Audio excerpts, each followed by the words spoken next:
Give me a thumbs up for these little puppies, guys. Say hi. Say hi, cuties.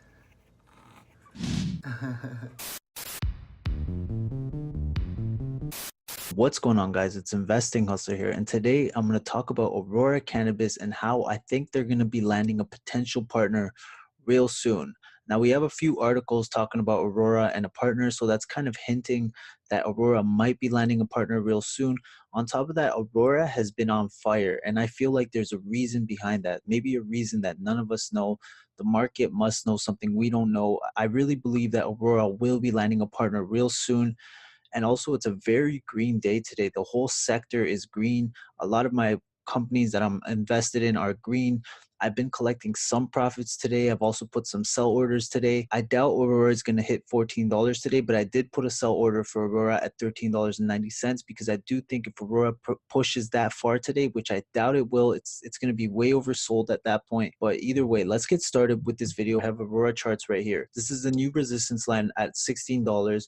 And I do believe if we break past the $14 resistance right here, it seems like we're on the way to do right now. We will eventually be hitting the new $16 support line, which is their all-time highs. That might be happening sooner than later, especially if Aurora does land a deal. So as you can see, Aurora has been consistently uptrending. And most recently, we've seen Aurora break past this resistance line right here. That was today we broke past this resistance line, and if you look at the volume, Aurora does seem to be a little overbought right here. A lot of volume going on. So Aurora right now has a market cap of 12.8 billion. If you look at their price to sales, price to revenue, it does look overvalued. Price to sales is at 235, price to revenue at 109, and their total assets is at 4.87 billion with a market cap of 12 billion. I kind of would prefer Aurora to be consistently uptrending right now.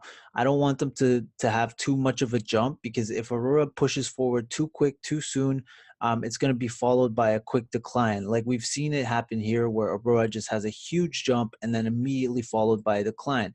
We've seen it happen in the past here, where they've had a huge jump, immediately declined, another huge jump, immediately declined.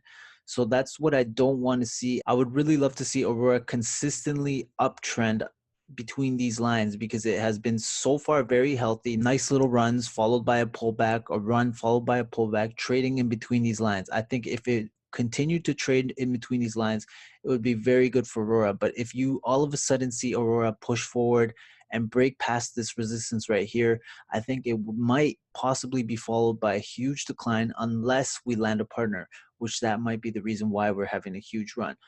So I do think there is another support line right here at about $11.50. And we've seen Aurora bounce off the support 1, 2, 3 times now. My only concern right now is that we have a little gap right here, which, you know what I always say about gaps. Sometimes these gaps tend to get filled. What I would like to see is Aurora fill in this gap, bounce off this support, this uptrending support right here, and then continue to uptrend. I want to go into some articles, and it's all about Aurora Cannabis. So 5 things you need to know about Aurora Cannabis before buying. 1, it's on track to have the highest capacity in the industry. It's number 2 in Canadian recreational pot market. The Canadian adult use recreational marijuana market is still in its early stages. We know already, though, that the 2 companies have emerged as clear leaders based on their latest quarterly updates. Canopy claims the highest market share in the Canadian recreational pot market. However, Aurora Cannabis isn't too far behind with a 20% market share in the quarter ending December 31st. Number 3, it's arguably the leader in international markets. So Aurora reported international sales of $2.9 million in Canada, but it's recently began shipping cannabis oils to Germany, which almost certainly sparked its international sales growth. The company also is active in 24 countries, spanning 5 continents. That's even more than Canopy, which has operations in 16 countries. Number 4, it's angling for strategic partnership deals. Another area where Aurora is indisputably behind Canopy growth is in strategic partnership. Big alcoholic beverage maker Constellation Brand has poured over $4 billion into Canopy and owns 38% stake in the company. So far for Aurora, there have only been rumors for potential deals with major companies outside of the cannabis industry. That could soon change though. Aurora recently brought billionaire investor Nelson Peltz on board as a strategic advisor. Peltz's role will be to help the company find partners in what he called mature players in the consumer and other market segments. If these efforts are successful, Aurora could have some significant catalysts ahead. Number five, it's diluted the value of existing shares like crazy. You might think that I painted too rosy of a picture for Aurora Cannabis thus far. Well, here's the thorn in the rose. Aurora has diluted the value of its existing shares like crazy by issuing new shares as part of bought deal financing transactions. As the following charts show, these transactions have taken a big toll on the stock's performance. So there's one other thing to know, that investors considering buying Aurora Cannabis should know how big the global marijuana market could be. Some point to a global market of 150 billion. This number comes from the United Nations estimate, but it includes illegal marijuana sales as well as legal sales. Others highlight the potential of cannabis to disrupt several multi-billion-dollar industries. Canopy Growth CEO Bruce Linton even said that cannabis could disrupt a combined global market of 500 billion, including the impact on alcoholic beverages, tobacco, and pharmaceuticals. The truth is that some of what you hear is hype. However, the reality is that global legal marijuana market will undoubtedly be much larger in the future. I think that a market size of more than 100 billion within the next 15 years is quite possible. Aurora Cannabis market cap currently stands at around 9 billion. Well, today it's 12 billion Canadian. All the company has to do is capture a small share of the global market to have a lot of room to run. So right here, we have one of the strongest catalysts for cannabis companies. I'm going to go straight to the article, to the section about Aurora Cannabis. So after taking a stake in Liquor Stores NA in early 2018, analysts believe Aurora Cannabis could be the next company to enter the alcohol business, especially after billionaire activist investor Nelson Peltz joined the board as an advisor. According to the company, he'll help the company explore potential partnerships. So there's more talk about partnerships. And here's what he said. I believe Aurora has a solid execution track record, is strongly differentiated from its peers, has achieved integration throughout the value chain, and is poised to go to the next level across a range of industry verticals, Peltz said. I also believe that Canadian licensed producers, and Aurora in particular, are well positioned to lead in the development of an international cannabis industry as regulations evolve. With a strong, globally replicable operating model, I look forward to working with Terry and the extended Aurora team to evaluate its many operational and strategic opportunities, including potential engagement with mature players in consumer and other market segments. Analysts at GMP Securities just upgraded Aurora stock from a hold to a buy rating in response to the latest news, arguing the billionaire could be instrumental in striking big deals. GMP Securities believe that this could be a $15 stock within a year, and that's $15 American. So if you convert that to Canadian dollars, that would be $19.95 Canadian within a year. But I do believe that if they land a deal, they could go beyond that. Aurora can more than double in stock, so I could see a minimum of 25, 26, even $30 Canadian if Aurora Cannabis does land a deal. And here's another article, which is Aurora Cannabis finally lands a partner. Sort of. And my guess is they're going to be talking about Nelson Peltz. So I'm going to go straight to the part where Aurora finally nabs a partner. So before opening bell, Aurora announced that it had hired Nelson Peltz, billionaire activist investor and founder of Tryon Fund Management, as a strategic advisor. The press release notes that Peltz will work with Aurora to explore potential partnerships that would be optimal strategic fit for successful entry into each of Aurora's contemplated market segments. Peltz is also there to advise on the company's international expansion strategy. So the move and the reaction from Wall Street does make sense to some degree. Peltz has a history of being a shareholder, advocate, and focusing his efforts in food and beverage space. With Health Canada aiming to legalize edibles and non-alcoholic cannabis-infused beverages before the one-year anniversary of Canada adult use legalization, which will be October 17th this year, Aurora would be wise to have a strategy in place within the food and beverage industry to take advantage of this purportedly high margin space. This right here makes me believe that Aurora Cannabis will be making a deal, will be landing a partnership before October 17th, hopefully before edibles and CBD drinks become legal in Canada. So in exchange for his services, Aurora will be granting Peltz nearly 20 million options at a price of $10.34 Canadians. The options will be vesting over the next 4 years on a quarterly basis and will essentially amount to an additional dilution of Aurora's existing share count of about 2%. So now if you guys want to check out this article, you guys can type this out on Google. Aurora Cannabis finally lands a partner, sort of. I want to go to this article right here, which is Aurora Cannabis 4 logical brand name partners. And there's 4 partners here that they talk about, and we're pretty much going to read all these possible partners, and I'm pretty sure you guys can guess one of them, and it is Coca-Cola. So one of the more likely partnership opportunities lies within beverage giant Coca-Cola.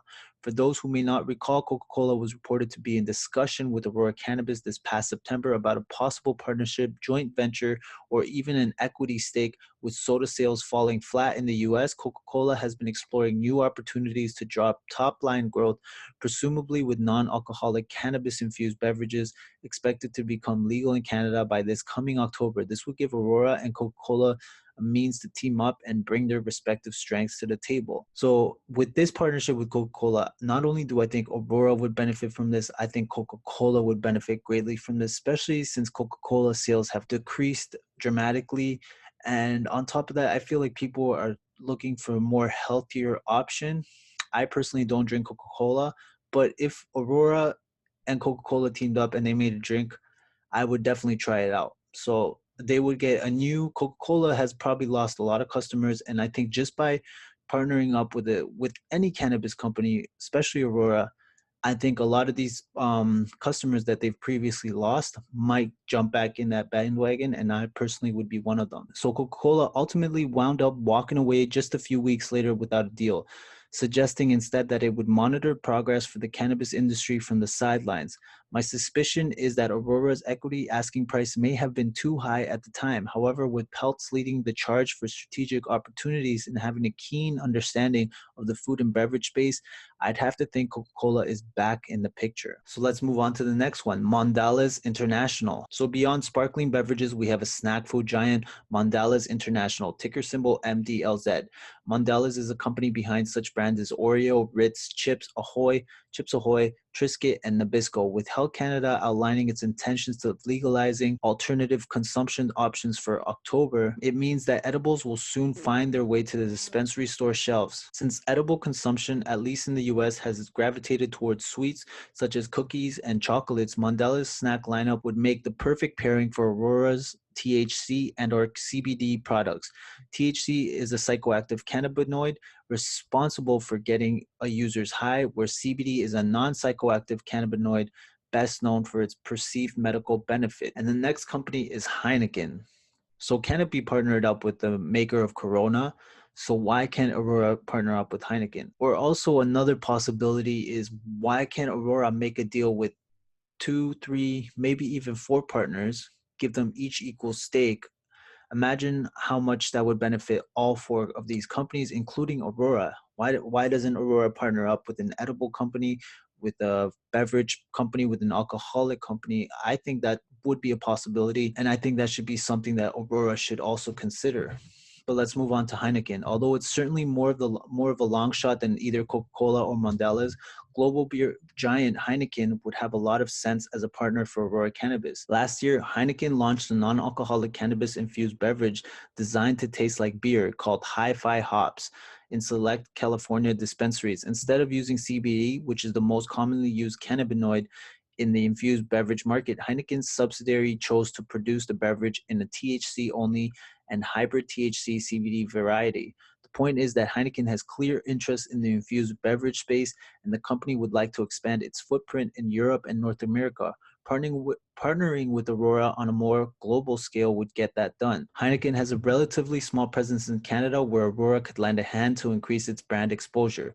Meanwhile, Aurora's recent push in numerous medically legal European countries and Heineken's considerably stronger market share in Europe would create an opportunity for Heineken to return the favor. And let's just move on to the final company, which is Roche. This is actually a company I've never heard of, but we're going to I'll be definitely learning about this company right now. And finally, the longest shot of all, but nevertheless a logical potential partner, would be global pharmaceutical company Roche. Since Aurora Cannabis will be focusing its attention on higher margin medical marijuana patients rather than lower margin recreational weed customers, it would help to have a global distribution partner in place, like Roche. that can push non-combustible pot products in foreign markets. If this sounds familiar, it's because Tilray has the same deal going on with Sandoz Novartis, generic drug subsidiary. But why Roche and not some other large pharmaceutical company? While arguably a bit of a stretch to connect the dots, no company offers a broader portfolio of cancer drugs than Roche. From a medical perspective, cannabis is often used as a treatment for for cancer pain and or as a palliative means to improve appetite during drug cancer treatment. In other words, partnering with Aurora would give Roche new means with which to improve the overall well-being of cancer patients during treatment, while buffering its still bottom line with the global distribution agreement. So those are the four possible partners. We have Coca-Cola, we have Mondelez International, Heineken, and then Roche. I'm going to ask you guys, I'm pretty sure I know what the answer is going to be. Who do you think would be the best partner for Aurora? Or do you guys think that it would be smarter for Aurora to get more than one partner? Why can't they work out a deal with three companies, with an edible company, with a food company, with a beverage company, and with an alcoholic company? Maybe Aurora does want to do that, but these companies want a bigger stake in Aurora. So maybe they would have to work out a deal that would make everyone happy. But I personally think that would be the best option for Aurora, is to have partners in all three categories, not just one. Either way, I do believe that Aurora Cannabis will be landing a deal before October 2019.